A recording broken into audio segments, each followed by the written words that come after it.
कैसे आप सब लोग?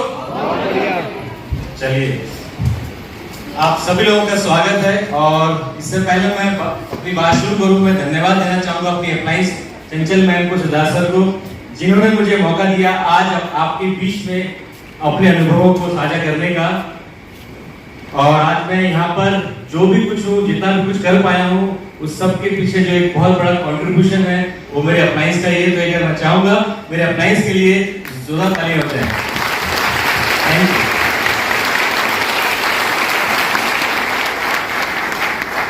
तो दोस्तों, जैसे बताया गया, मेरा नाम प्रीतम सिंह रावत है और मैं इस इंडस्ट्री के अंदर 98 में आया। उससे पहले मेरा एक पृष्ठभूमि इसके बारे में आपको बताऊंगा, लेकिन इससे पहले मैं अपनी बात शुरू करूं, मैं चाहूंगा आप सभी लोगों से कि आप लोग मेंटली फिजिकली यहाँ पे प्रेजेंट हैं? यस और नो? ग्रेट। दूसरा मैं जानना चाहूंगा कितने लोग ऐसे जो फर्स्ट टाइम मुझे मिल रहे हैं, देख रहे हैं फर्स्ट टाइम? चलिए, काफी लोग यहाँ पर हैं जो फर्स्ट टाइम सुन रहे हैं, तो इससे मुझे आइडिया लगेगा कि मुझे कितना अपने बारे में आप लोगों को बताना है। फैंटास्टिक। दूसरा मैं आप सभी लोगों को जानना चाहूंगा, आप लोग इस बिजनेस के माध्यम से अपने सपने पूरा करना चाहते हैं? यस। अपने सपना पूरा करना चाहते हैं? यस। आपका सपना क्या है, बताइए? Very good, very good. अपने सपने को पूरा क्यों करना चाहते हैं? हाँ जी, मैंने देखा मेरा सपना इसलिए पूरा। जी, आपने अपना सपना क्यों देखा? सर जल्दी, अपना सपना पूरा क्यों करना चाहते हैं? मैं फिर अपनी बात शुरू करूंगा उसके बाद। ऐसा क्या कारण है जो आप अपना सपना पूरा करना चाहते हैं? खुशी मिलेगी सर, हैप्पीनेस मिलेगी। सर फाइनेंस क्यों चाहते हैं आप लोग? सब कुछ कारण तो होगा। हाँ जी, जो सपने में है वो हकीकत में नहीं है, पर उसको हकीकत में लाना क्यों चाहते हैं? उससे क्या हो जाएगा? लाइफ चेंज हो जाएगी। जब लाइफ चेंज हो जाएगी तब क्या होगा? खुशी मिलेगी। जो वो होगा जो सोचा भी नहीं था। चलिए भाई, आप सभी लोगों के पास अपने अपने कारण है और सभी लोग जानते हैं क्यों आप इस बिजनेस को शुरू करना चाहते हैं या शुरू कर चुके हैं और क्या आपका कारण है। पकड़ रखिएगा इसको। ये जो बातें भी आपने बोली हैं, पूरे सेशन के दौरान बार बार मैं आपसे आपके सपने को याद दिलाता रहूंगा कि आप इस बिजनेस के अंदर क्यों आए थे। Are you with me? Yes. Are you with me? मैं चाहूंगा आने वाले थोड़े से समय के लिए, लगभग 2 घंटे के लिए, अपने मोबाइल फोन को बंद कर दें, जो मैं जानता हूं पहले से बंद होगा। फिजिकली मेंटली यहाँ पर प्रेजेंट रहें। इस वक्त ये ना सोचें कि बारिश की वजह से कितने लोग आपके यहाँ नहीं पहुंचे, कितने लोगों ने झूठ बोला वहां तो बारिश ही नहीं हो रही है। ये सब बात अपने दिमाग से निकाल दें। राइट? इस वक्त यहाँ बैठे सिर्फ और सिर्फ किसके लिए? अपने लिए। ना अपनी डाउनलाइन के लिए, ना अपने अपलाइन के लिए, ना अपनी कंपनी के लिए। यहाँ सिर्फ बैठना है अपने लिए।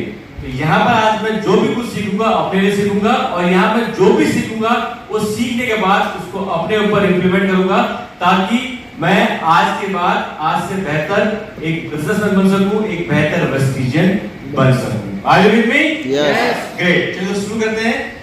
मैं शुरू करना चाहूंगा अपने बैकग्राउंड से। तो मेरा नाम प्रीतम सिंह रावत है। मैं अपनी डायरेक्ट सेलिंग की जो जर्नी है और वेस्टिज जर्नी, दोनों का आपको एक साथ बताऊंगा। अगर हम बात करो अपने बैकग्राउंड के बारे में, तो मैं उत्तराखंड के एक जिले पौड़ी गढ़वाल का रहने वाला हूं। मेरे फादर आज से लगभग 50 साल पहले एक नौकरी की तलाश में दिल्ली आए और यहां आकर उन्होंने एक साधारण सरकारी नौकरी उनको मिली। और मेरे फादर सरकारी मुलाजिम रहे ताउम्र। मेरे फादर क्योंकि सरकारी मुलाजिम थे, इसलिए मेरी जो पढ़ाई लिखाई हुई, जो मेरा रहन सहन था, सब कुछ सरकारी माहौल में था। मैं जिस घर में रहता था वो सरकारी आवासीय घर था। मैं जिस स्कूल में पढ़ता था वो सरकारी स्कूल था। मेरे आसपास का जो माहौल था पूरा सरकारी था, गैर सरकारी कुछ नहीं था, सब सरकारी था। राइट? तो जब मैं सरकारी माहौल में पढ़ा और बड़ा, तो मेरी सोच भी सरकारी बन गई। मेरे फादर मुझे अक्सर कहा करते थे कि बेटा, सरकारी खजाने से पैसा लेना हर किसी के बस की बात नहीं है। उनका अप्रत्यक्ष तौर पे कहना यह होता था कि सरकारी नौकरी पाना बड़ा मुश्किल काम है, इसके लिए मेहनत करनी चाहिए। तो जाने अनजाने मेरा भी एक सपना बन गया कि मुझे भी आगे चलकर गवर्नमेंट जॉब करनी है। और जैसे ही मैंने अपनी 12वीं क्लास पास करी, उसके बाद मेरे फादर साहब ने मुझे कहा कि अब जिम्मेदारी मेरी भी बढ़ गई है, परिवार की भी बढ़ गई है, तो इस वजह से आपको रेगुलर कॉलेज करने के बजाय आपको अपना कॉलेज कॉरेस्पॉन्डेंस से करना, साथ साथ कुछ आगे बेहतरीन हो पाए। उस जमाने में दो बहुत ही फेमस कोर्स हुआ करते थे लोअर मिडिल क्लास फैमिली में, एक टाइपिंग और दूसरा शॉर्ट हैंड। कंप्यूटर तो बहुत बड़े लोग किया करते थे। तो दोस्तों मैंने टाइपिंग शॉर्ट हैंड करना स्टार्ट किया, साथ में मैंने कॉरेस्पॉन्डेंस से ग्रेजुएशन स्टार्ट कर दी अपनी, और इस प्रकार से मेरा करियर स्टेप बाय स्टेप आगे की तरफ बढ़ने लगा। और इसी बीच में मैंने गवर्नमेंट जॉब की तैयारी शुरू कर दी। जब जो फॉर्म्स निकलते थे, चाहे वो एसएससी के हो, D grade, C grade stenographer के हो, वो फॉर्म्स भर के मैंने सरकारी नौकरी की तैयारी भी शुरू कर दी। जब ये सब चल रहा था, उसी वक्त मेरे मोहल्ले में कुछ लड़कों ने नेटवर्क मार्केटिंग प्रोग्राम को ज्वाइन कर लिया। उससे पहले अगर मैं आपसे बात करूं, तो जैसे मैंने अपनी ग्रेजुएशन स्टार्ट करी, उसी वक्त मुझे एहसास हो गया कि मुझे अपनी फैमिली को सपोर्ट करना है, और मैंने कुछ नौकरी देखना शुरू कर दिया। अगर मैं अर्ली करियर की बात करूं, तो मैंने 1995 में एक एसटीडी पीसीओ में काम करना शुरू करा, और वहां पर मुझे तनख्वाह मिलती थी 950 रुपए, सुबह 6 बजे से लेके दिन में 2 बजे तक बैठने की। यहाँ पे जिन बच्चों ने 2004, 5, 6 के बाद जन्म लिया होगा, उनको शायद पता भी ना हो कि पीसीओ होता क्या है, क्योंकि उन्होंने पैदा होते ही मोबाइल देखे हैं, है ना? जानते हैं आप लोग, जो नए बच्चे जानते होंगे, टीवी देखा होगा। यहाँ पर मैंने जॉब करी, और जब मैं यहाँ पे जॉब कर रहा था, एक चीज मैंने यहाँ पे पाई कि इस जॉब के अंदर कोई डिग्निटी नहीं थी, कोई मान सम्मान कुछ नहीं था, और मैं किसी को बताने में शर्म आती थी मैं कहाँ पे नौकरी कर रहा हूँ। इसी बीच क्या हुआ, जहां पर मैं शॉर्ट हैंड एंड टाइपिंग सीखा करता था, वहीं पर मुझे मौका मिला एक एडवोकेट के पास एज ए स्टेनोग्राफर काम करने का। वहां से मेरा मतलब ये कि वहां किसी के व्यक्ति के थ्रू मुझे जाने का मौका मिला एक एडवोकेट फॉर्म में, और वहां मुझे फिर जॉब लगी, और वहां पे मैंने पार्ट टाइम में मैंने यहाँ पे जॉब करी, और लगभग मेरी जो सैलरी थी वो 2500 पर मंथ थी। 2500 रुपए मेरी सैलरी थी, और जो एसटीडी पीसीओ था वो छूट गया। मुझे लगा कि मैं दुनिया में सबसे बड़ा आदमी बन गया। अब मैं किसी को कह सकता हूं कि मैं एडवोकेट साहब के पास काम करता हूं, मेरा अपना कैबिन है, राइट, और जाने का टाइम है, आने का टाइम है। तो दोस्तों इस प्रकार से मेरा ये अर्ली करियर स्टार्ट हुआ। जब मुझे दोस्तों 2500 रुपए की सैलरी मिली, तो जब मेरे वकील साहब ने मुझसे पूछा कि आप कितनी सैलरी लेना चाहेंगे, तो मुझे लगा कि भाई यहाँ पर रख लो मुझे, तुम सैलरी दो ना, तो मुझे उससे मतलब ही नहीं, यहाँ रख लो बस मुझे। तो उन्होंने कहा भाई 2500 दूंगा, तो मैं ठीक है 2500 दे दिए, डन। और जब मैं घर आया, घर वालों ने मुझसे पूछा कितनी तनख्वाह मिलेगी, मैंने कहा तनख्वाह जितनी बोली पता नहीं मिलेगी नहीं मिलेगी, मुझे तो एक कैबिन मिल गया, एक टेलीफोन मिल गया, और बताने को मिल गया कि मैं एक एडवोकेट साहब के पास जॉब करता हूँ। महीने के आखिर में जब सैलरी मिली दोस्तों, एडवोकेट साहब ने मुझे अपने रूम में बुलाया और मुझे तनख्वाह पकड़ाई। उस जमाने में चेक तो चलते नहीं थे इतने, तो जब 2500 मुझे दिए, कहा बेटा गिन लो। अब कोई पैसे दे कितना थोड़ा अच्छा नहीं लगता, मैंने कहा नहीं जी कितना क्या ठीक ही होगा, और मैं अपने कैबिन में आ गया। जब मैं अपने कैबिन में आया तो मुझे बड़ा कौतूहल हुआ कि ये पैसे हैं कितने, सच में 2500 है, ये 250 रुपए हैं क्या ये? सुबह का 10 बजे का टाइम, मेरी बगल में एक पीओन था, मैंने कहा पीओन के सामने गिनूंगा, बेचारे की सैलरी 100% मुझसे कम होगी, इसे बुरा लग जाएगा कि बात का आदमी है, मुझसे पैसा कमा रहा है, भले ही पढ़ा लिखा हो लेकिन ज्यादा पैसा कमा रहा है। और एक मेरे साथ में मेरा एक फेलो स्टेनोग्राफर था, वो थोड़ा सा एटीट्यूड बनता था और सीनियर भी था। मैंने कहा इसके सामने गिनूंगा तो 100% मेरी सैलरी कम होगी, ये और थोड़ा हो जाएगा, वैसे ताने मारता रहता है। तो मैंने कहा शाम तक तो यार वेट नहीं होगा, क्या करूं। तो फिर मैंने कहा यार एक जगह है जहां जाता हूं, वहां जाके गिन लूंगा, और वो जगह है टॉयलेट। हाँ, एक प्लेट बता दी इसके ऊपर। तो मैंने कहा वहां जाता हूं, वहां गया, गिने भाई साहब पूरे 2500 रुपए, और मेरी खुशी को ठिकाना नहीं। मैंने कहा भाई साहब मजा आ गया, 2500 रुपए भी होते हैं, मिलते भी हैं, उम्र भी बहुत कम थी, और फिर 950 से कंपेयर करोगे तो डबल ट्रिपल के आसपास थी। जब शाम को घर गया तो मैंने सारे पैसे माता जी को दिए, सारे इसलिए दिए क्योंकि उसको शादी नहीं हुई थी, ठीक। लेकिन आज सारे पैसे नहीं देता, जमाना बदल गया ना। तो मैंने सारे पैसे माता जी को दिए, और उसके बाद माता जी ने मुझे 500 वापस करे, 500 रुपए का मैंने 250 रुपए का मैंने बनाया डीटीसी बस का, 500 रुपए उस जमाने मेट्रो नहीं हुआ करती थी, और 250 रुपए मैंने रखा अपना महीने का। तो इस प्रकार से लाइफ की शुरुआत हुई, पैसे की वैल्यू समझ में आई, और ये समझ में आया कि जब पूरे 30 दिन काम करते हैं तो महीने में एक बार एक दिन सैलरी मिलती है। पहले 1 महीना, 2 महीना, 3 महीना, 4 महीने में दोस्तों में बड़ा मजा आया, लेकिन 6ठे, 7वें, 8वें महीने से मुझे परेशानी होनी शुरू हो गई, क्योंकि मैंने एक चीज पाई, काम चाहे बहुत दिल से करो या कम दिल से करो, तनख्वाह नहीं मिलती है। ऐसे होता जॉब के अंदर, राइट? खाली आपको अपनी जॉब बचानी है। दोस्तों जब ऐसा वैसा होने लगा तो मैं अनकंफर्टेबल फील करने लगा, और जब ये अनकंफर्टेबल मेरे अंदर आने लगा तो मैंने अलग अलग जगह जाके नौकरी तलाश करना शुरू करा। और इसी बीच क्या हुआ दोस्तों, मेरे साथ के लोगों ने जो मेरे मोहल्ले के लोग थे, उन्होंने पार्ट टाइम, लोगों ने क्या करा, उनको सबसे अच्छा प्रॉस्पेक्ट में नजर आया, क्योंकि वो सारे वेले थे, खाली थे, उनको लगा यार ये सही है, ये नौकरी भी करता है, इसके पैसे भी हैं, इसको कॉल करते हैं। और मुझे हर संडे कॉल करे, हर संडे में आ जाऊं, कारण 6 दिन तो नौकरी करता था, 7वां दिन मिलता था, मैंने कहा भाई आराम से जो भी है रहेंगे, जो भी अपना करना हो काम करेंगे। हर बार में कोई ना कोई बहाना, और एक बार क्या हुआ, 4थे 5वें महीने की 1.5-2 महीने बाद उन्होंने मेरे घर में ही मुझे पकड़ लिया। यार दोस्त जानते थे घर कहां पर है। जब वो दोस्त मेरे घर पहुंचे तो उन्होंने कहा भाई आज तो तेरे को आना पड़ेगा। मैंने कहा भाई कहाँ आना पड़ेगा, क्या उसी मीटिंग में इसको तेरे को जहां तेरे को 2 महीने से बुला रहे हैं। मैंने कहा भाई मैं आने का, भाई आना पड़ेगा, भाइयों की इज्जत का सवाल है। अच्छा उस उम्र में ऐसी बात होती तो थोड़ा सा आया था ना, क्या हो गया, झगड़ा हो गया, क्या हो गया, हाँ बता क्या हो गया भाई, कोई दिक्कत नहीं, 5 फुट की टेंशन नहीं, कुछ भी कर सकते तो मान ले लो, इसे मारना इसे पीटना करना, मैं मारना पीटना नहीं है भाई। ऐसा है हम हर हफ्ते मीटिंग कर रहे हैं, और हमारे हर हफ्ते गेस्ट होते हैं, वो मीटिंग होती है। अब हमारे हो गए गेस्ट खत्म, और हमारे सीनियर को हमने दे दिया टाइम, और गेस्ट एक ही बचा हमारे पास में, आप आ जाओ भाई, और तुम आ जाओगे भाई नाक बच जाएगी। मैंने कहा यार इसमें कौन सी बड़ी बात है, हमारे गेस्ट नहीं है, जो भी तुम बोल रहे हो अपने सीनियर को फोन करो, अब मना करो तुम। अरे मेरा फोन कर रही है भाई, फिर क्या हुआ, तो मान ही नहीं रहे। बड़े सीनियर तुम्हारे भाई क्यों नहीं मान रहे, कह रहे, वो तो कह रहे भाई मैं तो आऊंगा, मीटिंग करूंगा, तुम जहां मर्जी से गेस्ट लेकर आओ, तुम इतनी बड़ी सरकारी कॉलोनी में रहते हो, हजारों लोग रहते हैं, जाओ बड़े से कपड़े पहन के जाओ और कॉल करो। मैं इन लड़कों को वाकई बड़ी दिक्कत है, चलना पड़ेगा। अब दिक्कत क्या थी, मैं मना क्यों कर रहा था, वो लड़के क्या थे, वो नॉर्मली रहते थे जैसे होते हैं ना कॉलेज में बच्चे, फटी जीन्स और कान में बाली, लड़के होने के बावजूद भी, है ना, और लड़के होने के बावजूद भी बाल यहाँ तक के। वो अचानक से उनके बाल कट गए, बाली निकल गई, जीन्स फटी हुई, उस वजह फॉर्मल पैंट आ गया और गले में लग गई टाई।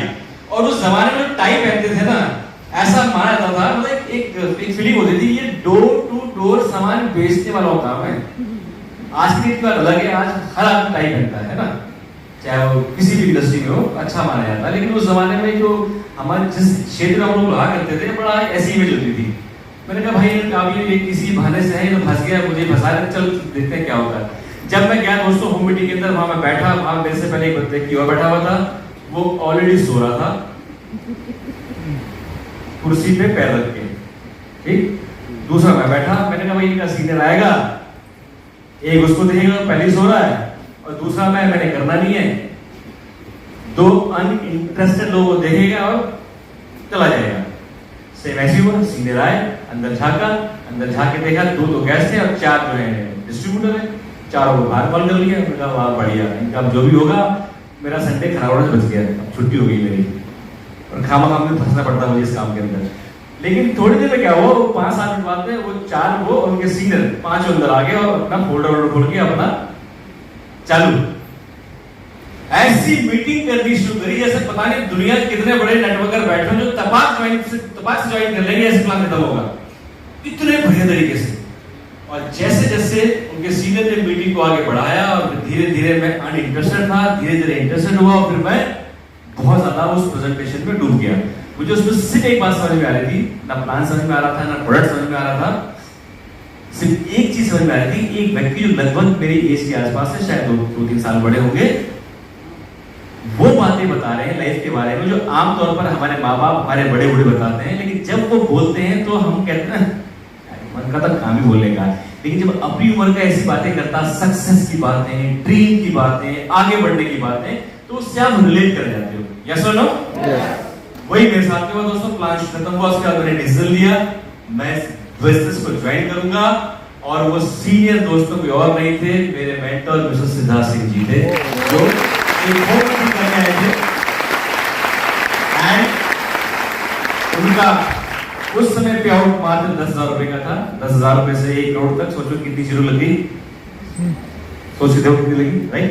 और ऐसे दोस्तों मेरा करियर स्टार्ट हुआ, और मैंने पार्ट टाइम में अपनी जॉब के साथ स्टार्ट किया, और धीरे धीरे क्या हुआ दोस्तों, मैं इस बिजनेस में आया एक क्षणिक मोमेंट में, जो एक जोश होता उसकी वजह से। लेकिन जैसे जैसे मैं बिजनेस के अंदर इन्वॉल्व हुआ, तो मुझे ये समझ में आया कि मैं इस बिजनेस को नहीं कर पाऊंगा। उसका रीजन ये था कि मुझे लोगों से बात करनी नहीं आती थी। मुझे लगता था कि मेरे पास जो लोग हैं जिनको मैं जानता हूं, वो लोग इस बिजनेस के अंदर इंटरेस्टेड ही नहीं है। तो धीरे धीरे मैं इस बिजनेस से इंटरेस्ट लूज करने लगा स्टार्टिंग में, तो थोड़ा समय भी मुझे हो गया था। लेकिन इसी बीच में क्या हुआ, मैंने इस तरह के ट्रेनिंग प्रोग्राम में रेगुलर जाना स्टार्ट करा। धीरे धीरे क्या हुआ, नॉट इमीडिएटली लेकिन over a period of time, मुझे इस इंडस्ट्री के बारे में, इस प्रोफेशन के बारे में डेप्थ जो थी वो मेरे दिमाग में बैठती चली गई। और फिर एक समय का मुझे समझ में आया कि ये भी एक प्रोफेशन है जिसके साथ हम अपना एक बेहतरीन करियर बना सकते हैं, अगर हम उसको उसी प्रकार से लें जैसे हम किसी भी करियर को लेते हैं। लगभग दोस्तों मुझे 2 ढाई साल के आसपास हो गया था, मैं कहीं नहीं पहुंचा था, लेकिन मैं इस बिजनेस को लेके बहुत सीरियस हो गया था। मेरी फर्स्ट कंपनी में सफलता तो नहीं मिली, लेकिन मैं इस बिजनेस को लेके बहुत सीरियस हुआ, और अब मेरे दिमाग में ये था कि मुझे इस बिजनेस के अंदर कामयाब होना, आगे बढ़ना है। क्योंकि मैं इस बीच में अपनी फैमिली में बोल चुका था कि मुझे अब गवर्नमेंट जॉब नहीं करनी है। वो घर के अंदर अलग माहौल स्टार्ट हो गए कि अच्छा खासा ही सेकेंड की तैयारी कर रहा था, पता नहीं किन चक्करों पड़ गया। तो इस बीच में क्या हुआ, जो लोग मुझे इस बिजनेस के अंदर लेकर आए थे, उन लोगों ने, या मेरे साथी थे, उन्होंने क्या करा, एक और अनदर नेटवर्क मार्केटिंग कंपनी को, जो मेरे आगे चैलेंजेस आए, एक और नेटवर्क मार्केटिंग कंपनी को ज्वाइन कर लिया, और साथ में मुझे बोला आप भी चलो, क्योंकि हम सब साथ के थे। और उस वक्त मुझे एक पैशन था कि मुझे इस इंडस्ट्री के अंदर काम करना है, आगे बढ़ना है। तो मुझे फिर अब इस बात से मतलब ही नहीं रह गया था कि पीछे कंपनी कौन है, पीछे लोग कौन है, बस काम करना है पागलों की तरह। होता है आपके दिमाग में जुनून सा हो जाता है, ऐसा नो? वो मेरे अंदर सवाल हो गया दोस्तों। फिर मैं दूसरी कंपनी में गया, वहां पर मैंने काम करना स्टार्ट करा, एंड वहां पर 1.5 साल हो गया, लगातार लगे काम कर रहा था, लेकिन जो सफलता चाहिए थी मुझे नहीं मिली। बट हुआ क्या,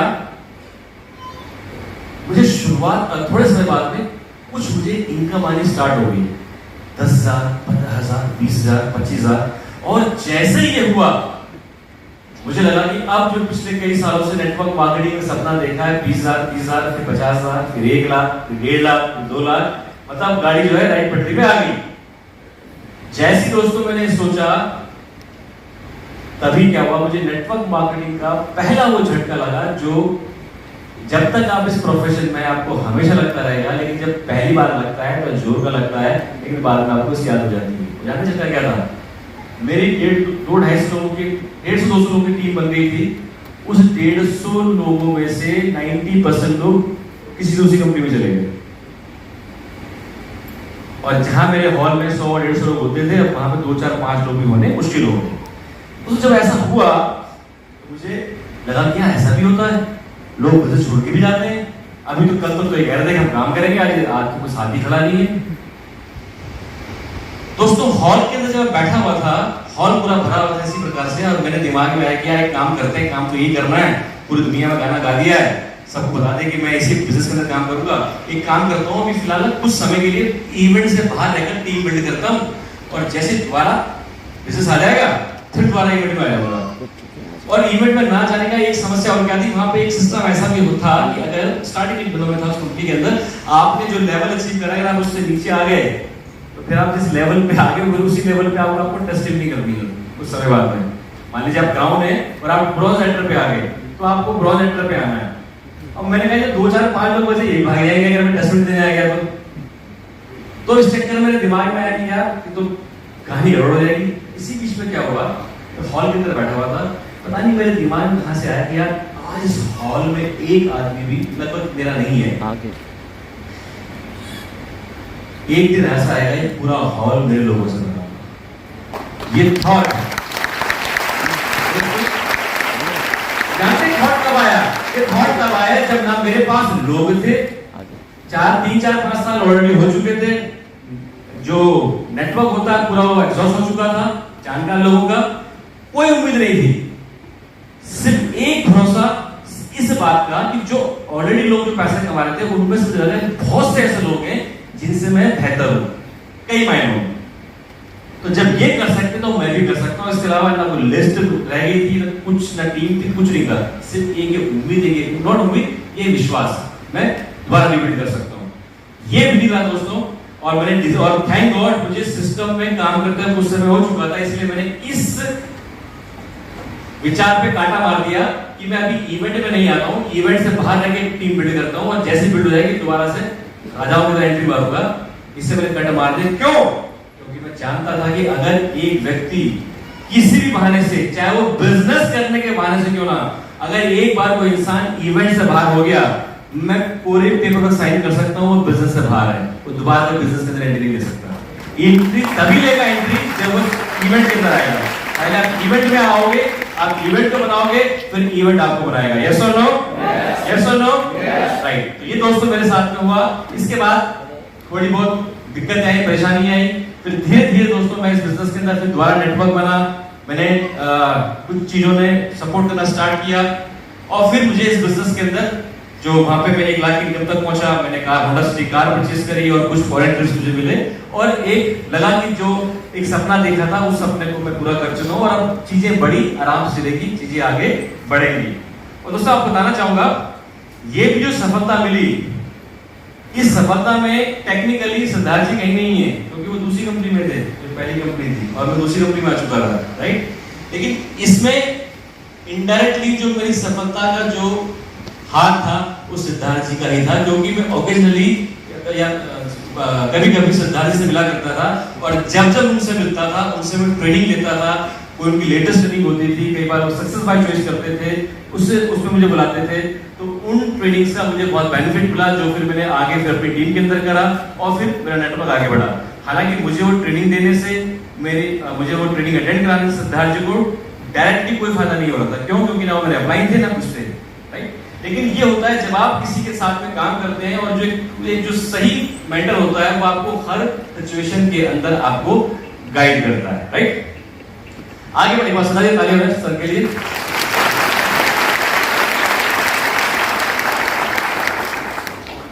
दोस्तों इसके बाद 2007-8 का जो समय आया वो एक ऐसा समय था जब नेटवर्क मार्केटिंग इंडस्ट्री के बारे में बहुत से नेगेटिव रिपोर्टिंग होनी स्टार्ट हो गई। आज भी होती है, लेकिन आज हमारे पास कुछ प्लस पॉइंट है कि गवर्नमेंट रेगुलेशन बनाती है, रूल्स बनाती है।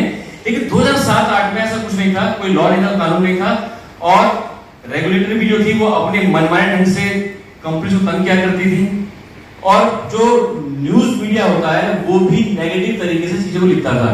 इसके चलते हुआ क्या, जो ज्यादातर जो बाइनरी कॉन्सेप्ट की जो कंपनियां थी, मैं सभी की बात नहीं करता, लेकिन ज्यादातर जो बाइनरी कॉन्सेप्ट की कंपनियां थी वो हमेशा डर में रहा करती थी। उन्हें लगता था कि जो सबसे पहले जो गाज गिरेगी हमारे ऊपर ही गिरेगी।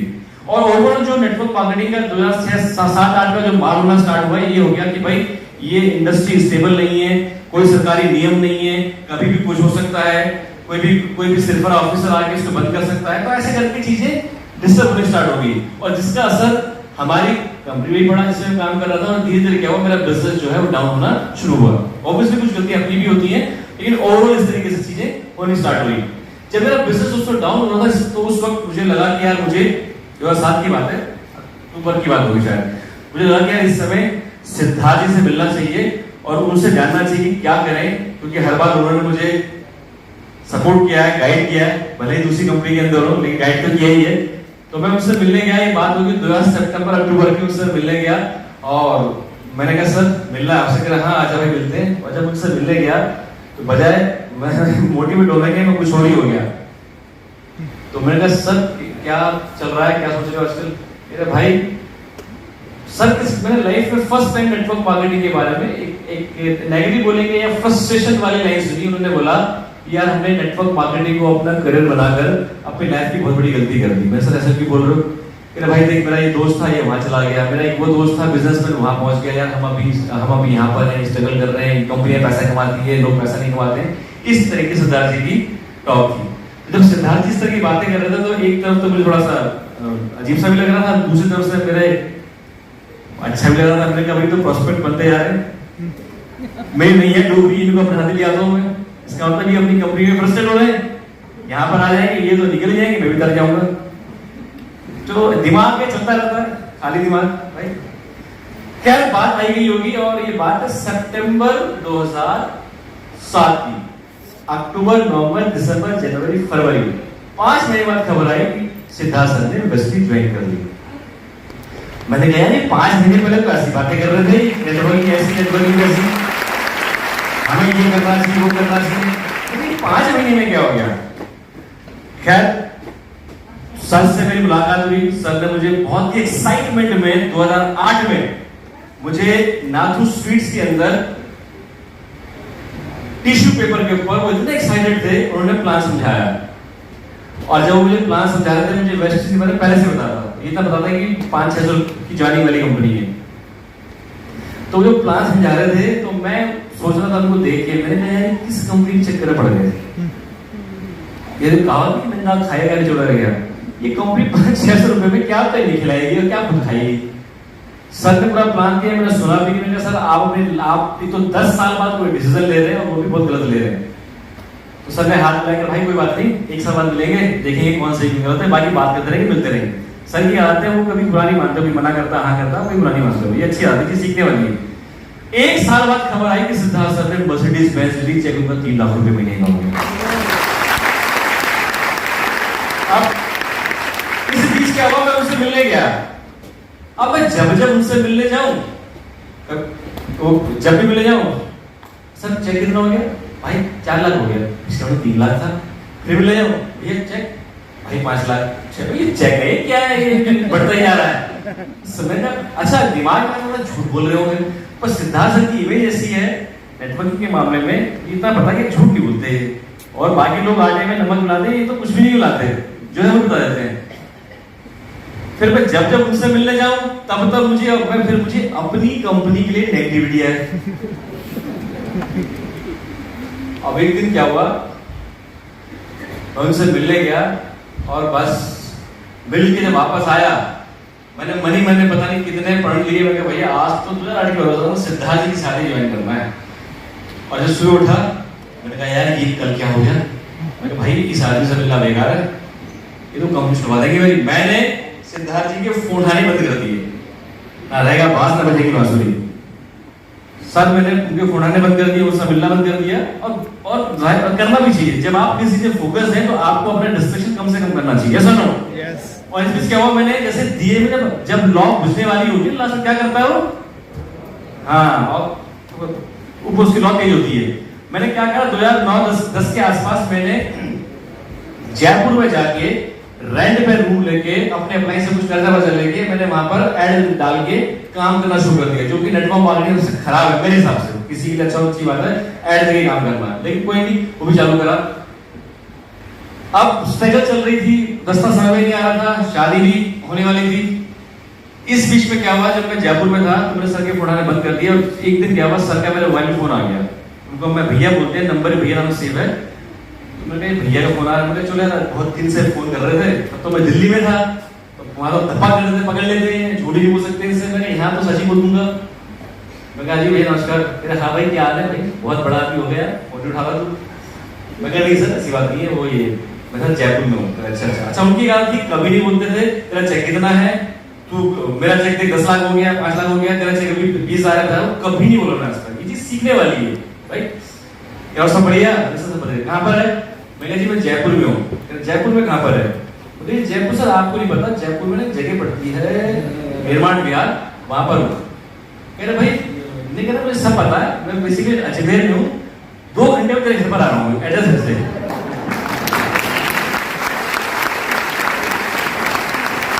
पीछे लोकेश शेट्टी जी बैठे हुए हैं, सुन रहे होंगे, तो लोकेश शेट्टी जी, शिरीष माथुर और सिद्धार्थ सर, तीनों धमक गए मेरे। और मैं तब अपने 8-10 डिस्ट्रीब्यूटर की मीटिंग कर रहा था, तो उनको मैं फटाफट मैंने कहा भाई निकलो, क्या हो गया मुझे सर, मैंने कहा भाई मेरे पुरानी कंपनी का सीनियर आया। अच्छा वो सिद्धार्थ सर, कैसे सर घर भी मिलेंगे, मैंने कहा भाई जाओ, जो बचा हुआ है सामाजिक भी जाएगा मेरे रास्ते से, मैंने जाओ यार वो बिजी है, बिजी हूँ।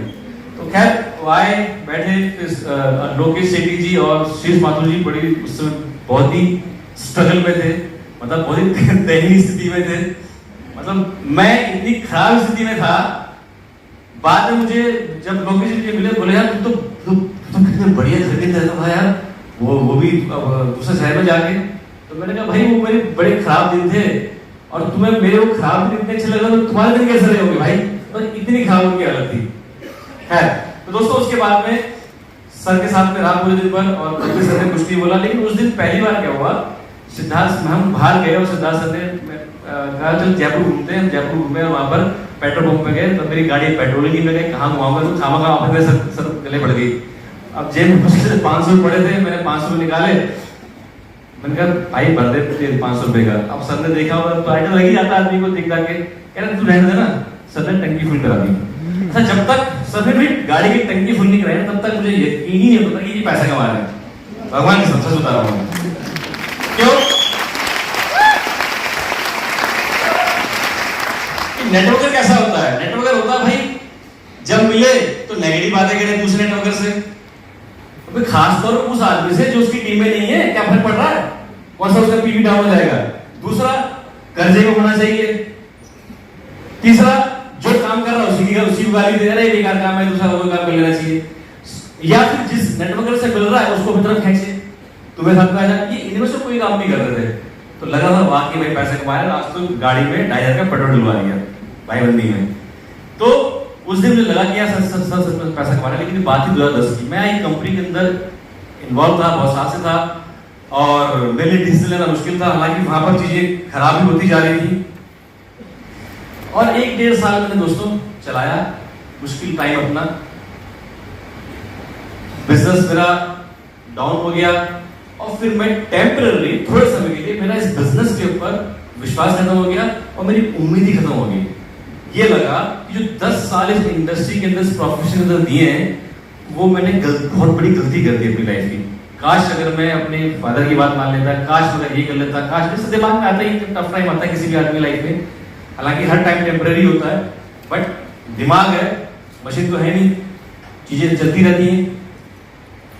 और जब मुझे दोस्तों कोई रास्ता समझ में नहीं आया, तो एक दिन क्या हुआ, जब कोई काम नहीं कुछ नहीं, खाली बैठे थे, मैं रात को क्या करता था, रात को तब नया नया यूट्यूब वगैरह हुआ था, तो मैं थोड़ा सा मुझे गाने सुनने का शौक है, तो मैं मोहम्मद रफी साहब के बारे में चेक करता था, ये कब पहला गाना गाया, कब आखिरी गाना, करते करते करते करते एक दिन क्या हुआ, वेस्टीज की वेबसाइट मेरे सामने आ गई। इसे लॉ ऑफ अट्रैक्शन कहते हैं। दिमाग चल रहा था ना कि मुझे कुछ करना है, भगवान में कहता था भगवान मुझे कुछ, मैं तुम्हें खाली नहीं रहना चाहता, मुझे काम करना है। वेस्टीज की वेबसाइट आई, मैंने वेबसाइट खोली, देखी, उसमें सिद्धार्थ जी का फोटो और सिद्धार्थ जी शायद टॉप 15 में थे, लेवल उनका था कम और अर्नर टॉप थे।